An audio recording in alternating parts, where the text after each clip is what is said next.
ଆପଣମାନଙ୍କ ଗହଣରେ ଉପସ୍ଥିତ ହୋଇ ମୁଁ ବେଶ ଆନନ୍ଦିତ। ରାଇଟଲି କହିଛନ୍ତି ଆମର ରାଜ୍ୟପାଳ, ଏ ହୋମ୍ କମିଂ ଯେସା ଲାଗୁଛି।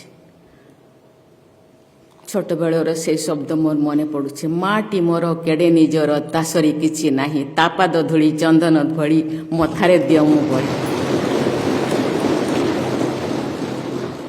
ଇତିମଧ୍ୟରେ ଦେଶର ଏକାଧିକ ରାଜ୍ୟ ବିଧାନସଭାକୁ ସମ୍ବୋଧନ କରିବାର ମୁଁ ସୁଯୋଗ ପାଇଛି। ପୃଥିବୀର କେତେକ ଦେଶର ନ୍ୟାସନାଲ ଆସେମ୍ବ୍ଲିଜ୍ ଓ ପାର୍ଲାମେଣ୍ଟକୁ ସମ୍ବୋଧନ କରିବାର ସୁଯୋଗ ମଧ୍ୟ ଲାଭ କରିଛି।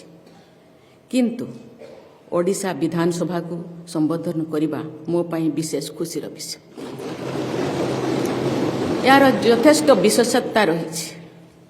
ମୁଁ ଗାଁରୁ ଆସିଥିଲି, ଏକ ସାଧାରଣ ଝିଅ ହେ। ଏ ଗୃହ ମୋତେ ସବୁ କିଛି ଶିଖେଇଛି। କଥା କହିବା, ଏକ ରାଜନୈତିକ ହିସାବରେ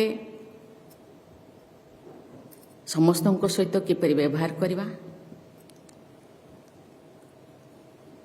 ଏବଂ କେଉଁ ବିଷୟରେ କିପରି ଭାବରେ ଉପସ୍ଥାପନ କରିବା। ଆଜି ମୁଁ ଯେଉଁଠି ଅଛି ତାର ସମସ୍ତ ଶ୍ରେୟ ଏହି ଗୃହର।